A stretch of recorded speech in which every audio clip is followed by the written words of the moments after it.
Hello दोस्तों, नमस्कार। आज हम संविधान के निर्माण के बारे में चर्चा करेंगे। देश में शासन को सुव्यवस्थित तरीके से चलाने के लिए एक नियमावली की आवश्यकता होती है, जिसका निर्माण करने के लिए संविधान सभा ने संविधान तैयार किया या संविधान का निर्माण किया। सर्वप्रथम 1922 में महात्मा गांधी ने ये विचार रखा था कि भारतीयों के लिए एक संविधान का गठन होना चाहिए।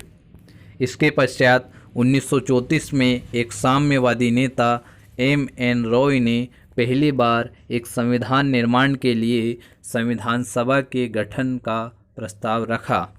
इसके पश्चात 1938 में पंडित जवाहरलाल नेहरू ने एक घोषणा की कि स्वतंत्र भारत के संविधान का निर्माण वयस्क मताधिकार के आधार पर चुनी गई संविधान सभा के द्वारा होना चाहिए। इसमें किसी भी प्रकार की दखल अंदाजी नहीं होगी, अर्थात इसमें किसी भी अंग्रेज अधिकारियों की दखल अंदाजी नहीं होगी। इसके पश्चात अगस्त प्रस्ताव आता है, जिसमें जो कि 8 अगस्त 1940 को भारत के तत्कालीन वायसराय लॉर्ड लिनलिथगो ने की थी। प्रस्तावों के आधार पर भारत में रहने वाले अल्पसंख्यकों को अधिकांशतः वे चीज़ प्राप्त हो गई जिनकी वे अपेक्षा भी नहीं की थी उन्होंने। इसके पश्चात देश में क्रिप्स मिशन आता है।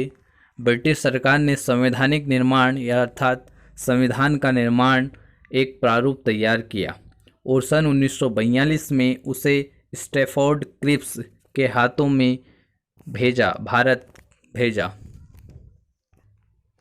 दरअसल दोस्तों, क्रिप्स मिशन भारत इसलिए आया था कि भारत को द्वितीय विश्व युद्ध में शामिल कर सके और भारत का संविधान का निर्माण कर सके, लेकिन उनका यह प्रयास असफल रहा। दरअसल क्रिप्स मिशन ब्रिटिश सरकार द्वारा द्वितीय विश्व युद्ध में भारतीयों का सहयोग प्राप्त करने के लिए किया गया था, जो कि एक असफल प्रयास रहा। गांधी जी ने क्रिप्स प्रस्ताव को दिवालिया बैंक के नाम आगामी तारीख का चेक कहकर संबोधित किया। गांधी जी ने कहा कि यह एक ऐसा बैंक है जिसकी तारीख निकल चुकी है। कैबिनेट मिशन सन 1946 में ब्रिटेन के प्रधानमंत्री क्लीमेंट इटली ने भारत में एक 3 सदस्यीय उच्च स्तरीय शिष्टमंडल भेजने की घोषणा की। उन्होंने कहा कैबिनेट मिशन में कि 1946 में ब्रिटेन के प्रधानमंत्री उस समय क्लीमेंट इटली थे। उन्होंने 3 सदस्य भेजे ताकि वो भारत के संविधान का निर्माण कर सके। गठन प्रत्येक 10 लाख लोगों पर एक सीट का निर्धारण किया गया। संविधान सभा में कुल सदस्यों की संख्या 389 आवंटित की गई, जिसमें 93 सीटें देसी रियासतें की थी और 296 सीट ब्रिटिश भारत के क्षेत्रों के अंतर्गत आती थी। दोस्तों, एक बार पुनः हम इसका रिवीजन कर लेते हैं। जो महत्वपूर्ण बात है उन सभी बातों पर एक बार पुनः चर्चा कर लेते हैं। तो संविधान निर्माण में जो संविधान के 4 स्तंभ कहे जाते हैं, विधायिका अर्थात लेजिस्लेटिव, कार्यपालिका अर्थात एग्जीक्यूटिव, न्यायपालिका अर्थात जुडिशरी और पत्रकारिता अर्थात मीडिया। इन चारों स्तंभ को चलाने के लिए, इन चारों स्तंभ को सुव्यवस्थित रूप से देश को चलाने के लिए एक संविधान का निर्माण किया जाता है, जिसकी सर्वप्रथम मांग 1922 में महात्मा गांधी द्वारा अपने विचार से रखी जाती है। इसके पश्चात 1934 को एक साम्यवादी नेता एम.एन. रॉय के द्वारा उनकी मांग रखी जाती है कि संविधान सभा का गठन किया जाना चाहिए। इसके पश्चात 1938 में जवाहरलाल नेहरू द्वारा इसकी घोषणा की जाती है कि वयस्क मताधिकार द्वारा एक संविधान सभा का गठन करना चाहिए। उसके पश्चात संविधान का निर्माण करना चाहिए। इसके पश्चात अगस्त प्रस्ताव आता है 8 अगस्त 1940 को, जो कि लॉर्ड लिनलिथगो के द्वारा वायसराय, उस समय तत्कालीन वायसराय थे, उनके द्वारा यह अगस्त प्रस्ताव घोषित किया जाता है। इसके पश्चात क्रिप्स मिशन भारत आता है, जो कि 1942 में स्टैफोर्ड क्रिप्स के हाथों भारत भेजा जाता है। और यह इसका प्रमुख उद्देश्य यह था कि भारत को द्वितीय विश्व युद्ध में शामिल किया जाए और भारत के संविधान का निर्माण किया जाए, लेकिन यह इनका असफल प्रयास रहा। इस पर महात्मा गांधी ने टिप्पणी करते हुए कहा था कि यह प्रस्ताव एक ऐसा प्रस्ताव है या दिवालिया बैंक के नाम पर आगामी तारीख का चेक कहकर उन्हें संबोधित किया।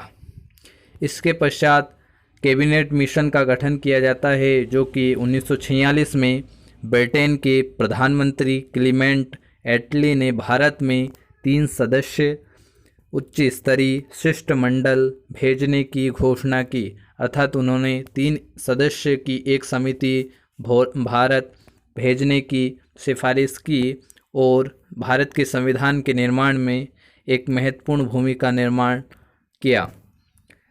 गठन जिसमें संविधान के निर्माण के समय सीट का आवंटन किया गया, जिसमें लगभग 10 लाख लोगों पर एक सीट रखी गई, अर्थात 10 लाख की जनसंख्या पर एक सीट का आवंटन किया गया। इस प्रकार संविधान सभा में कुल सदस्यों की संख्या 389 आवंटित की गई, जिसमें 93 सीट देशी रियासतें की थी तथा 296 ब्रिटिश प्रांत की थी। 296 में 292 ब्रिटिश गवर्नर थे तथा 4 चीफ कमिश्नरी थे, जिसमें दिल्ली, अजमेर, कुर्ग तथा बलूचिस्तान थे। कुल सीट 389 थी। इन सीटों में 93 सीट देशी रियासतों की थी तथा 296 सीट ब्रिटिश प्रांत की आवंटित की गई थी।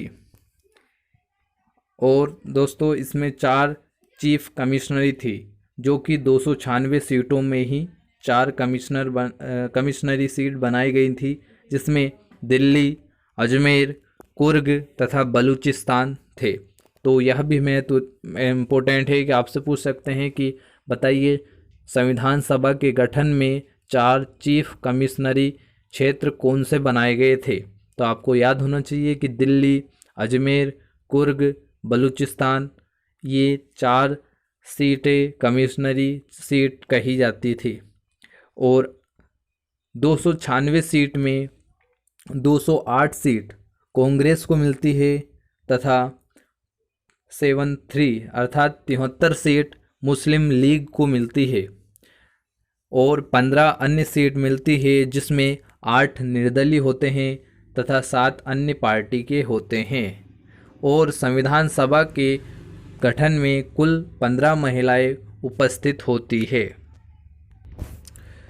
दोस्तों आज हमने संविधान का बेसिक, जो कि संविधान जो भी निर्माण हुआ था उसमें जो बेसिक था वो पढ़ा। कल हम और भी अधिवेशन तथा उनके अध्यक्षों के बारे में पढ़ेंगे कि संविधान सभा के पहली बैठक कब हुई, दूसरी कब हुई। तो आपको मैं कुछ बेसिक जानकारी देना चाहूँगा कि जो सरकार के अंग है, बहुत सारे लोगों को इसमें कन्फ्यूज़न रहता है कि विधायिका, कार्यपालिका, न्यायपालिका क्या है। तो संविधान के ये अंग कहलाते हैं या सरकार के अंग कहलाते हैं।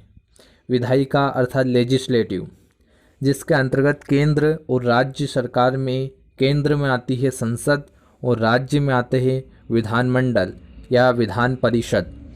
कार्यपालिका में आती है, केंद्र में आते हैं राष्ट्रपति, मंत्रिपरिषद, सचिव, अधिकारी और राज्य में आते हैं राज्यपाल, मंत्रिपरिषद, सचिव व अधिकारी।